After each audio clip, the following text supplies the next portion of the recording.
दिमागी बुखार या इंसेफ्लाइटिस एक असाधारण लेकिन गंभीर स्थिति है जिसमें मस्तिष्क में सूजन आने लगता है। इस स्थिति के अधिकतर मामले या तो वायरल इन्फेक्शन के कारण होते हैं या फिर तब होते हैं जब प्रतीक्षा प्रणाली असाधारण रूप से मस्तिष्क के ऊतकों पर हमला करने लगते हैं। इंसेफ्लाइटिस अक्सर हल्के फ्लू जैसे लक्षण ही पैदा करता है, जैसे कि बुखार या सिर दर्द, या फिर किसी प्रकार के लक्षण पैदा नहीं करता है। कभी-कभी फ्लू जैसे होने वाले लक्षण अत्यधिक गंभीर हो जाते हैं और दिमागी बुखार के कारण जो है मिर्गी के दौरे, भ्रमित सोच या हिलने-डुलने की प्रक्रिया या नर्व रिलेटेड जो है समस्या, ये आदि हो सकते हैं। तो दिमागी बुखार की स्थिति की जाँच करने के लिए डॉक्टर जो है वो आपके लक्षण का पता करेंगे और आपके हाल ही में हुई किसी बीमारी का या वायरस संबंधी स्थिति के बारे में पूछेंगे। और इसके टेस्ट के लिए जो है ब्लड टेस्ट और मस्तिष्क का जो है कुछ इमेजिंग टेस्ट, जिसे एमआरआई करवाने का आवश्यकता पड़ सकता है। तो इसी सब जानकारी के लिए डॉक्टर अरुण कुमार के पास चलते हैं और जानते हैं कि ये जो दिमागी बुखार इंसेफ्लाइटिस जो है इसका क्या मेन कारण है और इससे किस तरह से बचाव किया जा सकता है।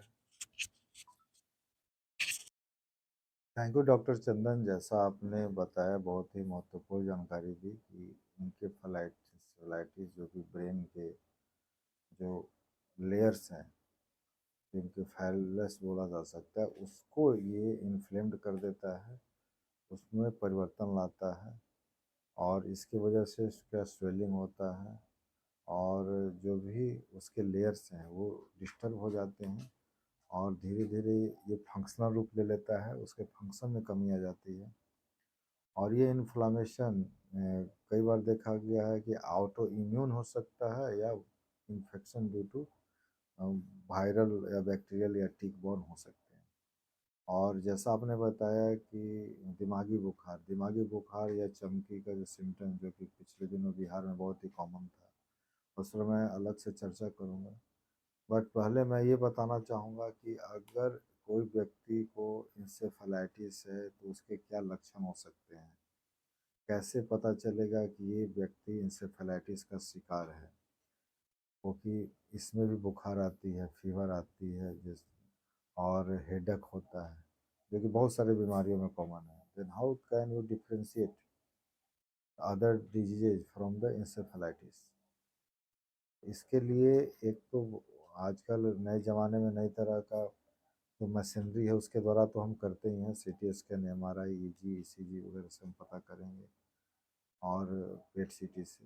लेकिन जो कॉमन सिम्टम है, जो लक्षण है, वो भी बहुत हद तक इससे ये देखा गया कि इसके जो बुखार की क्वालिटीज़ है वो बाकी से डिफरेंट होती है और ये पेशेंट ये हिस्ट्री देगा कि उसे वायरल इन्फेक्शन था और वायरल इन्फेक्शन ज़्यादातर H S V is the most common cause.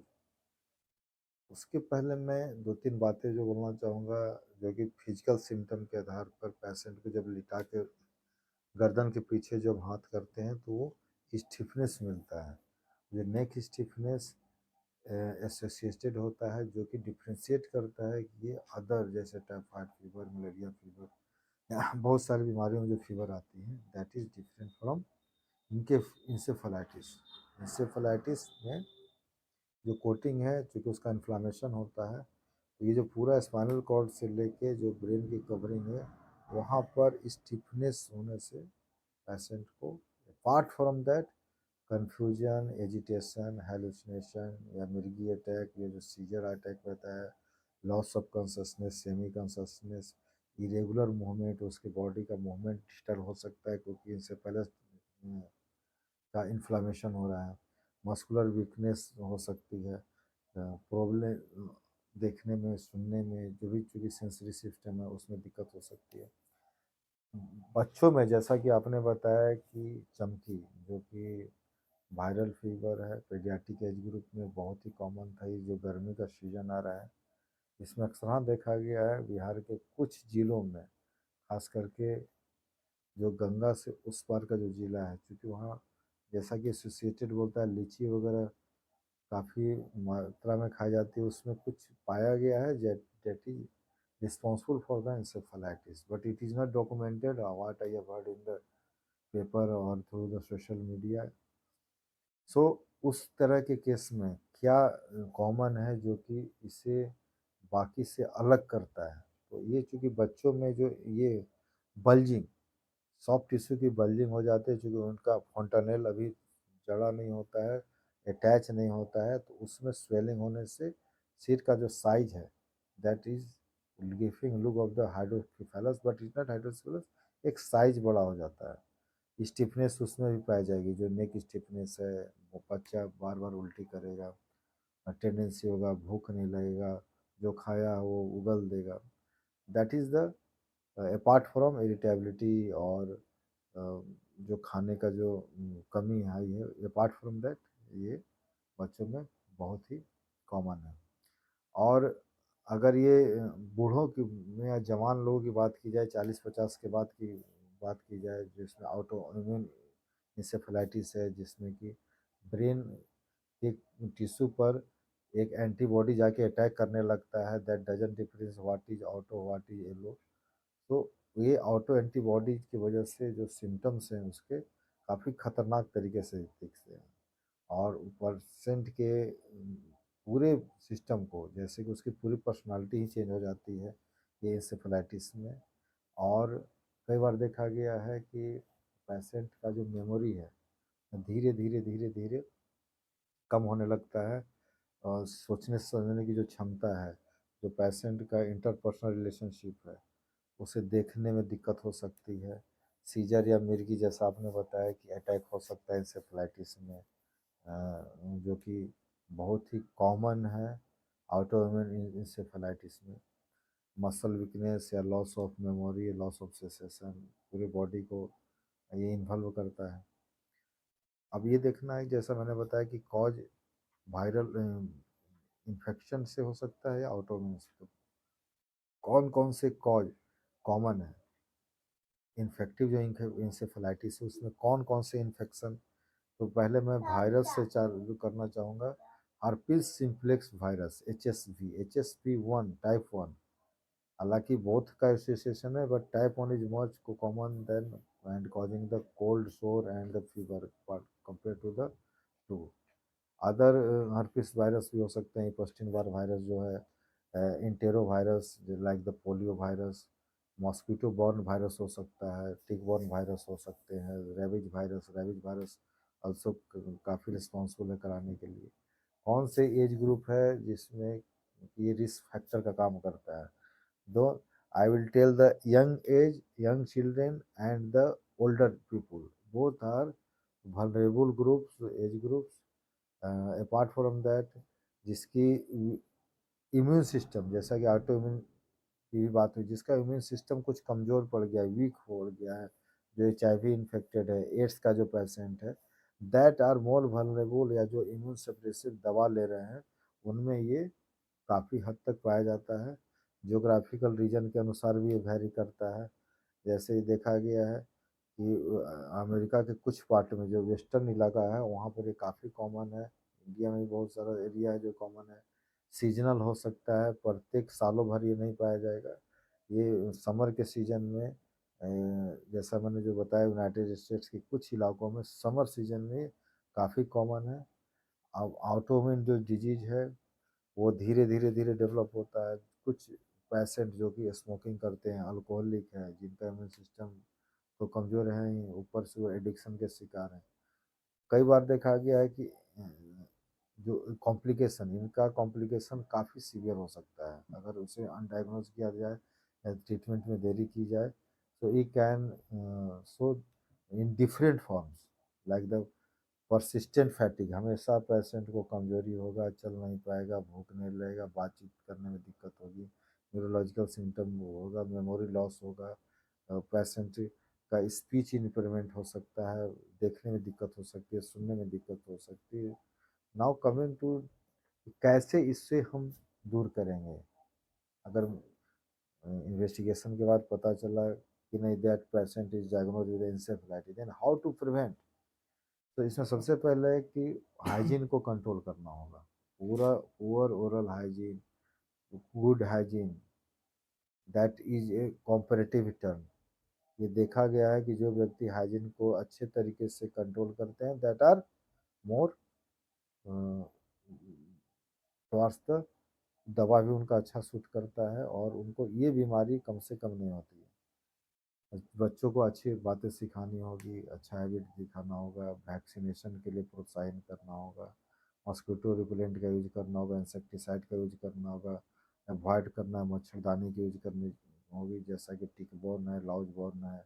These are the cause. हम लोग मच्छरदानी से, रिपेलेंट से बच्चों को कई तरह की केमिकल्स के द्वारा, कहाँ केमिकल की जब मैंने बात की तो ये भी ध्यान देना है कि बच्चा केमिकल से कहीं ऐसा ना हो कि यूज कर ले और उसे तो इस तरह की चीज़ों को भी ध्यान देना है। नाउ एक मैंने शुरू में ही बात की कि हाउ टू डायग्नोज, कैसे इसकी डायग्नोसिस बनाई जाएगी। मैंने एक हल्का सा जिक्र किया था कि सीटी स्कैन और MRI that are the main tools, imaging tools. उसके अलावा हम लोग स्पाइनल टैपिंग कर सकते हैं, टैपिंग के द्वारा लंबर पंक्चर के द्वारा उसके कॉज को हम लोग परिभाषित कर सकते हैं कि ये किस तरह के ऑटोइम्यून है या वायरल है या बैक्टीरियल है या किस तरह का जो इन्फेक्शन इसको आहत किए हुए है कि पेशेंट इतना ज़्यादा प्रभावित है। ईजी से ग्राफिकल रिप्रेजेंटेशन देख सकते हैं। अगर ऑटोइम्यून ईटियोलॉजी है, देखा गया है कि पैरानियोप्लास्टिक सिंड्रोम से भी होता है, जहाँ की ट्यूमर कहीं और है और सिम्टम कहीं और हो रहा है।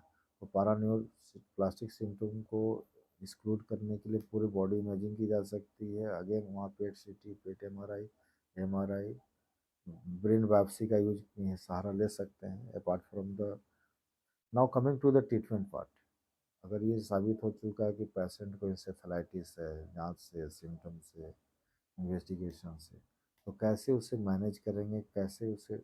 इसमें सबसे पहले पेशेंट चूँकि फ्लू लाइक सिम्टम देता है, फीवर है, तो उसे रेस्ट देने की ज़रूरत है, कंप्लीट बेड रेस्ट। ज़्यादा से ज़्यादा उसे पानी पिलाना होगा। एंटी इन्फ्लामेटरी जो ड्रग्स हैं जो इन्फ्लामेशन को कम करते हैं, एस्टामिनोफेन या इबुप्रोफेन या प्रोक्सेन, अगर वो शक हो रही है कि नहीं ये पेशेंट को वायरल इन्फेक्शन हो सकता है, एचएसवी हो सकता है या फिर चिनवार वायरस हो सकता है, ट्यूमर, तो उस केस में जो एसाइक्लोवीर है या गैंसाइक्लोवीर है, वेसाइक्लोवीर, फॉस्फानेट है, इस तरह की दवाओं का सहारा लेकर उसके डोज को मेंटेन करते हुए काफ़ी हद तक हम लोग कम कर सकते हैं। इफ इट इज लगता है कि ये वायरल इन्फेक्शन है या इन्फेक्टिव इंसेफेलाइटिस है। अगर मुझे लगता है कि आप नहीं पेशेंट ऑटोइम्यून रीजन हो सकता है, तो उसमें कॉर्टिकोस्टेरॉइड आईवी या ओरल देने में थोड़ी परहेज नहीं करनी चाहिए। और ये आईवी इम्यूनोग्लोबुलिन दिया जा सकता है या प्लाज्मा एक्सचेंज किया जा सकता है। सपोर्टिव केयर बहुत ही कॉमन है, फॉलो अप करना बहुत ही ज़रूरी है।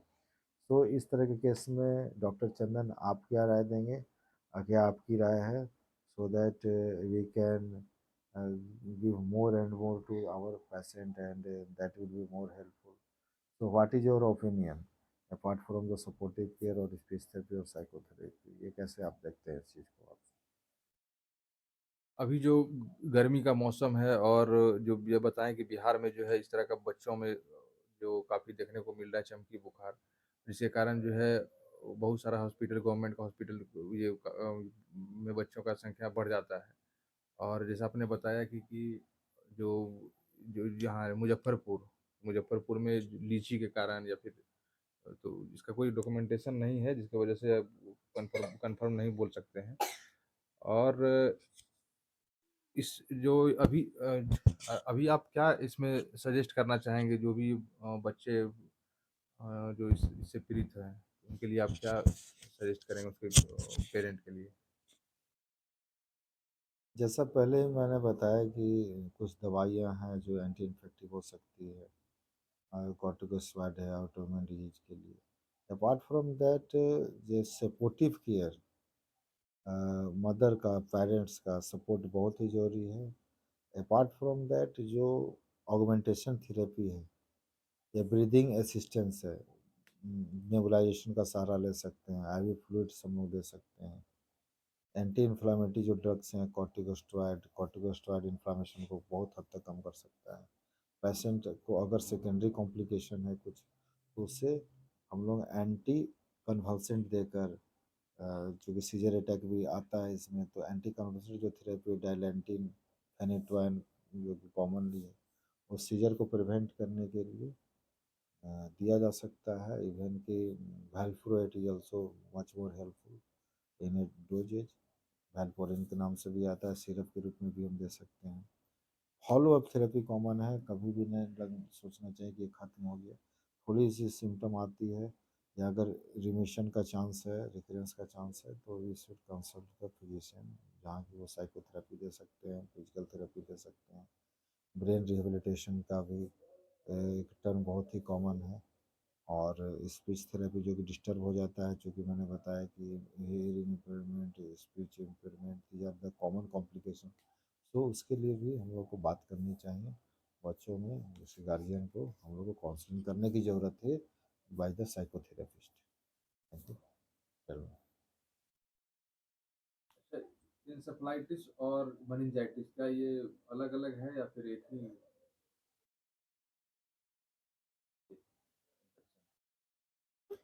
नहीं, जैसा कि हमने बताया कि इंकेफेलाइटिस जो कि मोस्टली इंकेफेलस को, लोब को इन्वॉल्व करता है, जो ब्रेन को लोब को इन्वॉल्व करेगा। और मेनिंज, मेनिंज का मतलब ही होता है कवरिंग ऑफ द ब्रेन, जो पाया मैटर, डूरा मैटर, एक्वायर्ड मैटर है, तो ये कवरिंग के इन्फ्लामेशन को हम लोग मेनिंजाइटिस बोलते हैं। मेनिंजाइटिस में स्टिफनेट होगा, रिजिडिटी पाई जाएगी, कर्निक साइन मिलेगा, और भी जो उससे मोटर सिम्टम आएगी, जो कि हम लोग ये परकशन के द्वारा या की के द्वारा या टच करके हम लोग देखते हैं, दैट इज डिफरेंट थिंग। और इंसेफलाइटिस ये लोब को, फ्रंटल लोब को इन्वॉल्व कर सकता है। तो मेनिंजाइटिस में स्पीच इम्पेयरमेंट या हेलुसिनेशन या जो ऑडिटरी या जो विजुअल सिम्टम है वो नहीं प्रेजेंट होंगे। ये सब प्रेजेंट होगा तो इंसेफलाइटिस में। मेनिंजाइटिस में इस तरह की कोई भी सिम्टम, लक्षण नहीं पाएंगे। उसमें ज़्यादातर सिम्टम जो होगा मोटर या सेंसरी जो सिस्टम मैंने बताया कि वो परकशन के द्वारा या टैपिंग करके हम देखते हैं। और ये जो कर्निक साइन जो कि बहुत ही महत्वपूर्ण है, उसमें ग्लास्कोकोमा स्केल के द्वारा भी हम लोग डिफ्रेंशिएट करते हैं कि क्या स्कोर है, that is apart from other symptoms like the tapping, जो जैसा मैंने बताया कि CSF टैपिंग के द्वारा आप ये अगर ट्यूबरकुलस मेनिंजाइटिस है तो ट्यूबरकल बेसिलाई पाई सकती है। उसमें कई तरह के जो लिम्फोसाइट्स और जो न्यूट्रोफिल्स की जो काउंट है उसे हम कंपेयर करके ग्लूकोज रेशियो से भी पता, ग्लूकोज प्रोटीन के रेशियो से बता सकते हैं। अपार्ट फ्रॉम द इमेजिंग, जो हमारी जो आज CT स्कैनिंग और MRI की जो टेक्निक है वो डिफ्रेंशिएट कर सकती है on the apart from the physical symptom. उस लेवल पर CT स्कैन में क्या फाइंडिंग मिलता है।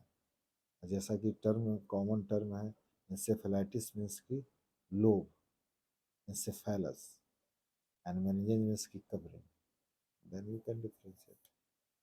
एक थैंक यू। क्वेश्चन है, जैसे कि जैसे आपने बताया इंसेफ्लाइटिस जो है वायरल, ये वायरस जो है क्या ये ट्रांसमिट करता है एक दूसरे से, किसी किसी को हो गया क्या दूसरे में भी हाँ, होने का? इसीलिए ये जो मैंने प्रिवेंशन बताया कि हाइजीन, हाइजीन बहुत ही कॉमनली मैंने टर्म यूज किया कि हाइजीन को विशेष तरह से ध्यान देने की ज़रूरत है।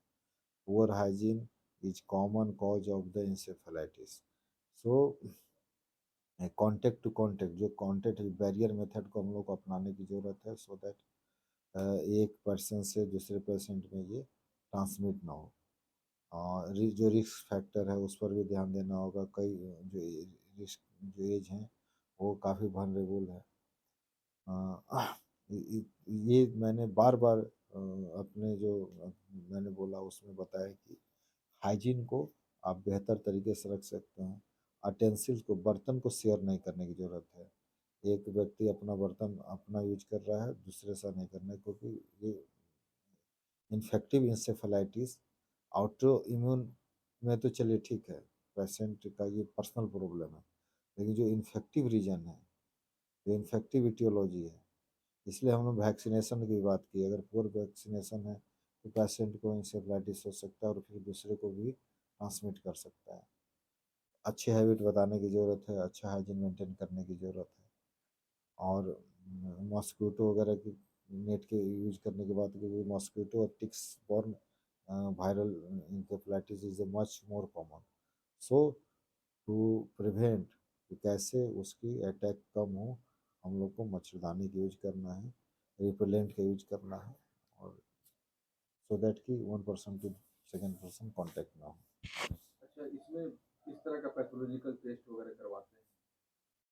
ब्रेन बायोप्सी, जैसा मैंने बताया कि ब्रेन बायोप्सी में कम है, और इमेजिंग जो मैंने चर्चा की वो तो है, सीटी स्कैन, पेट सीटी, एमआरआई, ईईजी, किस तरह का ग्राफ्स है, ग्राफिकल प्रेजेंटेशन के द्वारा alpha wave, beta wave, theta wave, gamma wave, जो उसके वेव्स हैं, जो जो न्यूरोलॉजिस्ट हैं वो उसके वेव के स्ट्रक्चर को, पैटर्न को देखकर ये साबित कर सकते हैं कि ये अगर फोकस कहीं है, इसी तरह का इंसेफेलाइटिस है, तो ये किस हद तक इन्वॉल्व किया हुआ है, इसका प्रोग्नोसिस क्या हो सकता है।